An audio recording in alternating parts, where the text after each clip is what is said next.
Hello, hello Aquarius Collective, Sun, Moon, and Rising. Ako po si James. Kamusta po kayong lahat? And welcome po to James Tarot PH. Diretso na po tayo sa inyong weekly reading for May 5 hanggang May 11. Thank you po again sa mga nag-donate po ha, saka po sa mga hindi po nag-i-skip na ad. Thank you po again for your generosity and kindness po sa ating channel. So Aquarius, kung tulad po nakagawian ha, kulon nyo lang po yung mga resonate kayo ha and leave the rest.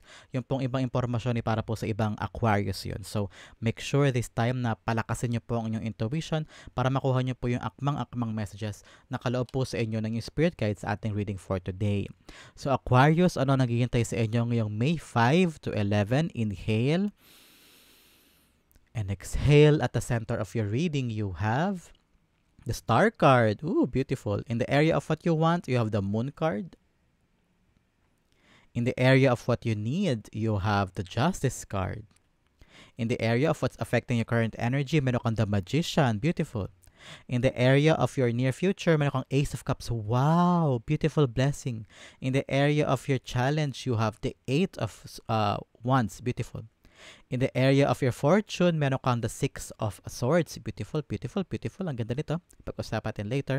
In the area of your divine advice, meron kang Five of Pentacles. Okay. And your outcome this week, Aquarius, meron kang Nine of Swords. Okay, very interesting. Pag-usapan natin yan. But first, at the bottom of your deck, meron kang the World card. Beautiful. This is a card of satisfaction. Card of accomplishment, success. I'm seeing travel for some. Meron kang mag-travel or going to another place because the world card's also about, traveling, going to somewhere else na talagang bago sa'yo, starting a new life, ganyan, because the world card's also about portals. Parang meron ka nang i-end na cycle sa buhay mo. Ready ka na to step out on a new life, on a new journey in your life. For some, nakikita ko dito, meron ka-graduate, may accomplishment, may success, meron makukuha kang milestone, parang yung negosyong gusto mong itayo, nandyan na, yung trabahong pinapangarap mo, nandyan na. So, ready ka nang iwan yung something behind and now ready ka na to accept more, bigger than before, ganyan. So, sa iba, may mga karelasyon, ngayon parang time na to close that relationship, may closure na, ready ka na to move on, ganyan. For some, Aquarius na naghahanap ng love life. But for some na trabaho at saka buhay ang concern, this time nakita ko dito may accomplishment talaga. May paparating na magandang balita, magandang bagay sa buhay mo, na babago sa journey ng life mo. So congratulations, Aquarius! So, start na tayo sa iyong reading. At the center, you have the Star card. This is all about your wishes, your dreams, your faith, mga bagay na pinapagpasa Diyos mo. Halimbawa, mga dinadasal mo about your future, about your bahay, mga ari-arian, about your a certain job endeavor, kung ano man po yung mga pangarap ninyo, ngayon pinanghahawakan mo yan and you're ready to accomplish something. I'm hearing na narito na siya, patapos na yung isang cycle ng buhay mo, tapos na yung paghihirap mo sa isang bagay. I'm hearing sa kaakibat ng iyong pagdarasal ay yung talagang pagdurusa sa isang bagay. Pero ka bang struggle this time, Aquarius, na parang feeling mo, God, please, tingin mo yung dasal ko, taparin mo na yung kahilingan ko, tapusin mo na itong bagay na ito. So there will be an ending on a certain endeavor sa life mo, Aquarius. And now, parang the spotlight, nag-shine sa'yo yung stars at ikaw yung parang pinili nilang bigyan ngayon this time ng spotlight at nasa sa'yo yung kalakasan and energy of fulfilling that dream. So congratulations. Parang you're the chosen one. That's what I'm hearing. You're the chosen one to be given such blessings na katapusan ng isang paghihirap. So you're entering a brand new life. Kaya naririnig ko, wag mo daw sayangin. Wag mo daw basta-basta gamitin lang, parang yung blessing na ipagkakaloob sa'yo, gamitin mo wisely, okay? The Star card is being clarified by the King of Swords. Yes, this time around, maging matalino ka daw sa ibibigay sa iyong blessing. Gamitin mo daw ng tama. Putulin ang ugnayan sa mga taong gagamitin ka lang din dahil meron kang something this time. O sa mga sitwasyon na parang feeling mo nakakapagpabagal sa iyo in the pursuit of that happiness. So meron ka daw dapat ngayon kalakasan, paninindigan sa mga bagay-bagay. Magsalita ka kung kinakailangan. Mag-approach ka ng mga tao kung kinakailangan kasi minsan may mga bagay na hindi darating sa life mo kung magiging mahiyain ka. Minsan kailangan mo daw kulitin ng mga tao. Parang, huy, kamusta na yung bagay na to? May result na ba? Because this is also about success and accomplishment. So parang kailangan mo i-approach yung tao para alamin ko ano status ng bagay na tinatrabaho mo. Huwag ka daw mahiya. Be the King of Swords. maging maboka ka, magaling kang sales talk, ganyan, in the pursuit of your dreams. Kasi hindi lalapit basta-basta yung mga bagay kung hindi mo daw um, ine-effortan, ganyan. Though I've said kanina, you're the chosen one. Yes, you're the chosen one. Pero kailangan mo rin ipakita yung effort mo, Aquarius, okay? Para mapakita mo rin kay God, saka sa spirit guides mo na karapat-dapat ka sa ibibigay nila sa'yo, okay? In the area of your what you want, you have the moon card. You want clarity. Ano? Gusto mo ng kasagutan. May mga bagay ka sigurong hinihintay, especially here with the end of a cycle sa buhay mo. Parang, God, kailan ba ito matatapos? Kailan ko ba makikita yung sagot? Kailan ko ba makukuha yung resulta? Kailan ba ako magiging successful? Kailan ko ba tatapusin tong bagay na ito? I want to move on. Kailan po? Ano po yung right timing? So, ngayon ang daming question mark. And now you're questioning the journey of your life. Ngayon kasi parang malabo, wala pang kasiguraduhan, walang tamang sagot, walang nagbibigay sa'yo ng assurance, yan.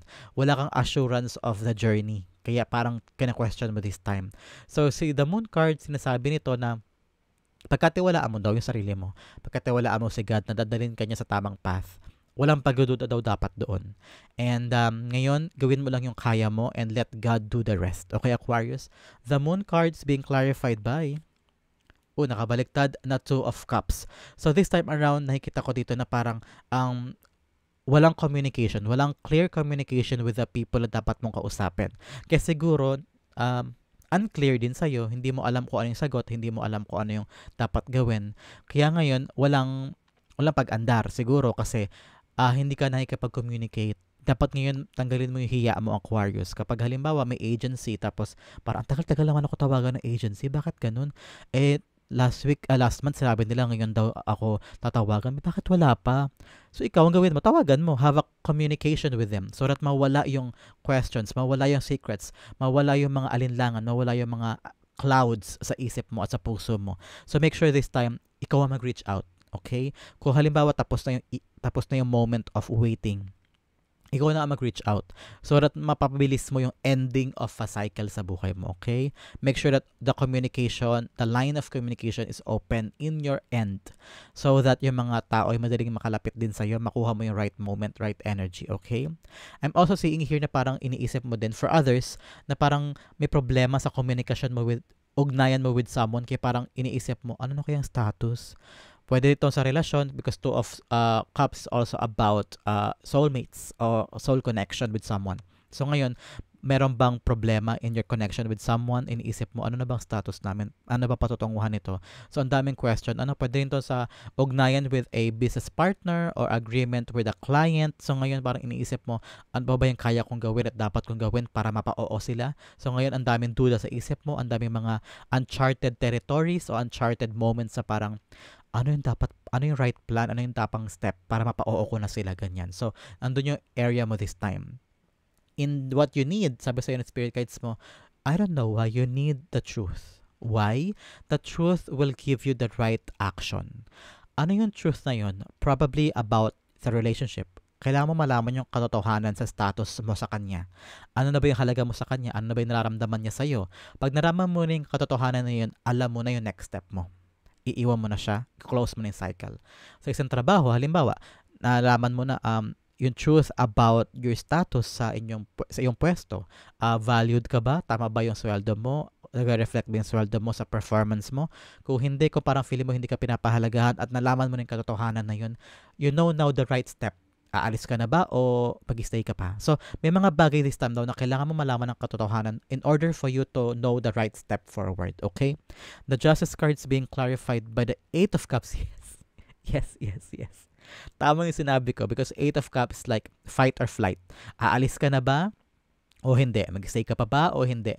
So, kapag nalaman mo yung katotohanan na yun, alam mo na kung aalis ka o hindi. Tamang-tama yung sinabi ko kanina. Alam mo, tuwan-tuwa ako kapag yung clarification, tugma doon sa sinabi ko una, sa isang card pa lang, alam ko na yung meaning, alam ko na yung energy niya. So, masaya ako sa part na yun. Hindi ko po kayo tinatawanan ha, porque sinabi ko na aalis ka na. Natawa lang po ako kasi tama yung sinabi ko. So, don't mind minsan pag natatawa ako o pag na-excite ako because dala lang yun ng tugma yung sinabi ko pero hindi tumatawa sa sitwasyon. Okay. Baka kasi meron dyan ma-misinterpret yung laugh ko. Okay, in the area of what's affecting your current energy, meron kang the Magician card. This time around, handa kang gawin. Because magician card is a card of action din. Parang handa kang ilapag sa lamesa yung mga kaya mong ibigay. Parang okay, ito yung pangarap ko, ito yung gusto kong gawin, malinaw sa akin kung ano yung dapat kong putulin, malinaw sa akin kung ano yung dapat kong i-approach, yung dapat kong sabihin. Pero ngayon parang kaya mong ibigay lahat. Ganun kasi si magician eh. Hindi lang niya basta mina-manifest yung mga gusto niya sa above because it's like manifesting your prayers above and then tutulay siya sa katawan mo at babalik siya sa reality. Ibig sabihin, um, uh, whatever you're praying for will come into your reality. Ito yung symbol na yon. Pero si magician, nasa kanya rin lahat ng tools para magawa yun. Ibig sabihin, you're the right candidate to get your manifestation. Like I've said kanina, you're the chosen one. And I'm hearing here, Aquarius, na ilabas mo daw lahat ng kaya mong ilabas. Lahat ng kaya mong gawin, lahat ng kaya mong ibigay in the pursuit of this dream. Like I said, you're the chosen one. You have the things, the tools, the requirements. Kaya mo eh. Kaya kaakibat ng dasal at pag-manifest ay action. At pag na-actionan mo, walang duda. Nasa sayo yung dreams mo, yung hopes mo, yung desires mo. And ma-accomplish mo, kuha mo yung success. Success na success ka talaga this time, okay? The magician is being clarified by the Page of Cups. Yes, focusing. Huwag mo daw palampasin. Because Page of Cups, like, nakatingin siya sa isda at minimake sure niya na hindi tatalon yung isdang yun pabalik sa dagat. Ibig sabihin, talaga nakatutok siya doon at hindi niya palalagpasan yung pagkakataon sa gift na yun, sa blessing na yun. So, ganun ka din. Huwag mong palagpasan yung pagkakataon ngayon, Aquarius. Ilabas mo, ilaban mo, gawin mo lahat ng kaya mo para makuha tong dreams na to, okay? In the area of your near future, meron kang Ace of Cups. Ito, napakaganda. Sa mga Aquarius dyan na naghahangad ng love life, you are ending a cycle here. Meron ka nang iiwanan. Closure na yun sa past lover mo and you will get a man or girl of your dreams in the near future. May darating na karapat-dapat na talagang mag-melt sa heart mo. Talagang ito yung taong para sa'yo. So, congratulations sa mga Aquarius dyan na ang concern ay love. But for some na hindi naman love life ang iniisip this time, I'm hearing na ipagtapos ng isang cycle, pwedeng leaving of a job, especially here with the 8 of Cups, para may iwanan ka daw, may darating na new job, bigger than before, a new endeavor, better than before. So, congratulations. For some, may pregnancy. Congratulations po. Ace of Cups being clarified by the Two of Pentacles. Yes, balance. I'm hearing na parang meron kang ginajuggle sa life mo. Dalawang aspeto, pwedeng dalawang trabaho, o kaya buhay, pamilya at trabaho, ganyan. So ngayon, may darating sa life mo that will give you the balance that you need. Ngayon, parang hindi ka na ganoon kahirap. Especially here, dalawang beses lumabas yung balance with a Justice card and the Two of Pentacles. Ibig sabihin,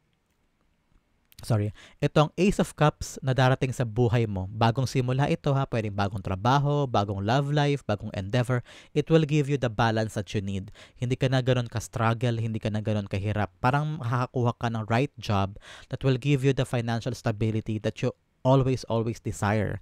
So ngayon parang walang paghihirap in your part. So congratulations. There will be an accomplishment and success. Mako-complete mo na yung struggle and a new life, especially here with the Ace of Cups. New life, new opportunity, ganyan. In the area of your challenge this week, you have the 8 of Wands. Challenge sa'yo ang focus. Focus and believing in the right path. Kasi ngayon, the pursuit of your goal, parang in the dreams also, parang may pag-aalinlangan din, ano? Parang kakayanin ko ba? Magagawa ko ba? With the Magician here, manifest ko ba? Mabibigay ko ba yung kaya kong ibigay in the pursuit of this? So ngayon may pagdududa sa journey mo, sa goal. Parang kasi ngayon parang gusto mo mabilis makuha agad eh. Because 8 of Wands is all about quick manifestations, quick actions, ganyan. So ngayon, ang challenge sa'yo ay gusto mo madaliin. Pero nakikita ko dito, know that you're on the right path. Kaya wag ka nang mag-isip na parang porque hindi pa dumarating, pinagdududahan mo na agad kung akin ba ito, matutupad pa ba. So make sure na ngayon, hinahinay ka lang, relax ka lang because it will come to you at the right time at huwag mo madaliin ng mga bagay-bagay. Continue focusing on your goal. The 8 of Wands being clarified by the Ace of Swords. Yes, kalinawan ng isip. Talagang ang iyo ay iyo because Ace of Swords is all about victory too.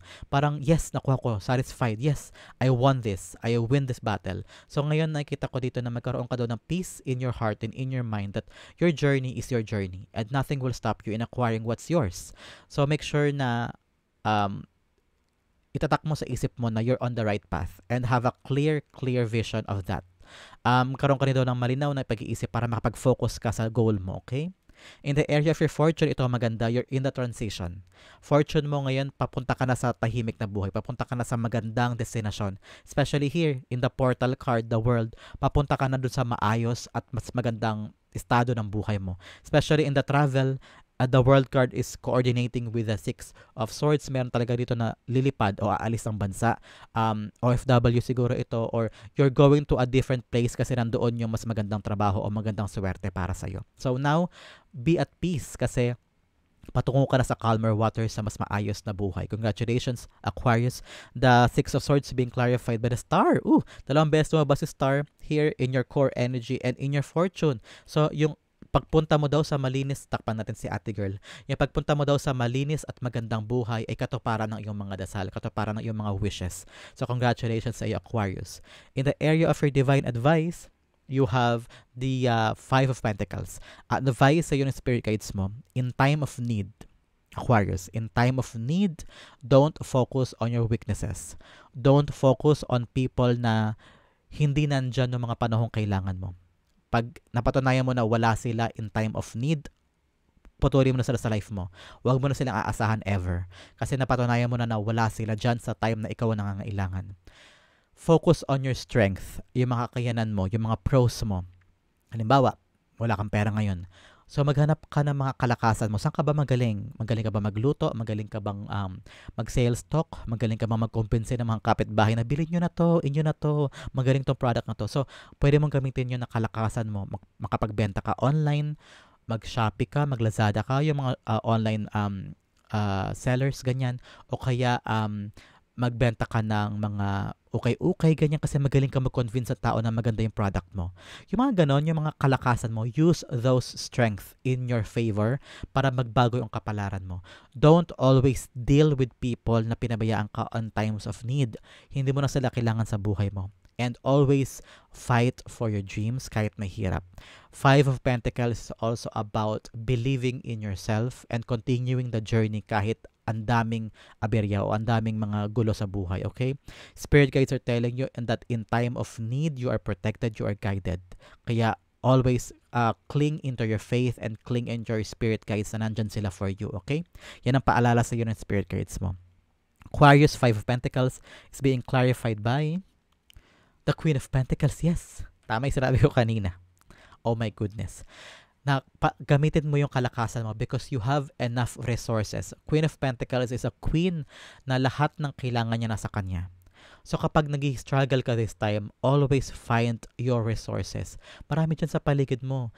Yung mga pwede mong gamitin in your favor, nandyan lang. So, lawakan mo daw ang iyong isip, ang iyong intuition.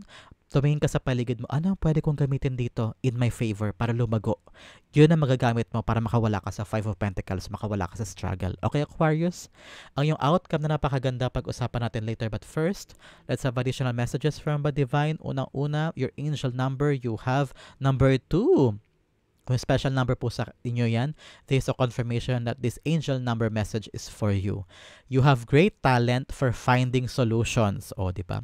Your intuitive and unbiased nature allow you to see all sides, especially here with the Justice card. May ganun kang power of any situation and advise others towards the most fair and beneficial outcome. I am diplomatic. So ngayon, parang ikaw daw yung uri ng tao na hindi ka basta-basta kikilos na hindi mo pinag-isipan. Ngayon, parang ikaw yung uri ng tao na wais ka na, kaya alam mo yung next step. Very diplomatic ka din. So ito ang area na kailangan pag-focus on this whole week, Aquarius. You have judgment.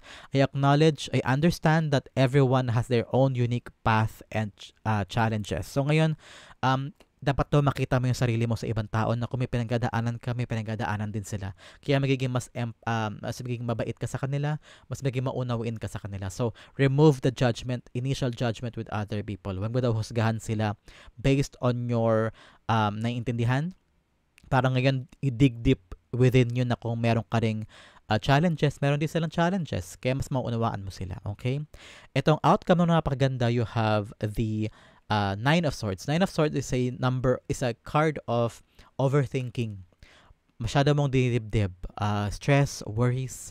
Ngayon, lagi mo daw tandaan na walang mararating ang stress, walang mararating ang worry. It will just take out the happiness in your heart. Walang magbabago sa future, walang magbabago sa past kapag puro worry ang iniisip mo. I'm thinking, let go of the past. Isarado mo na yung dapat isarado, bitawan mo na yung dapat bitawan para maka-move on ka na. This is a mental struggle for you, Aquarius. Masyado mo tong iniisip, masyado mo tong binibigyan ng hangin sa isip mo kahit dapat hindi na. So take heart and move on. Okay, move on. Papasok ka na sa bagong era ng buhay mo. Kaya release ang dapat i-release. Okay? The 9 of Swords being clarified by the 5 of Pentacles. Yes, release all the struggle. Release mo na yung mga bagay na, like I said kanina, may mga tao na parang dapat tutulong sa'yo pero wala dyan in time of need.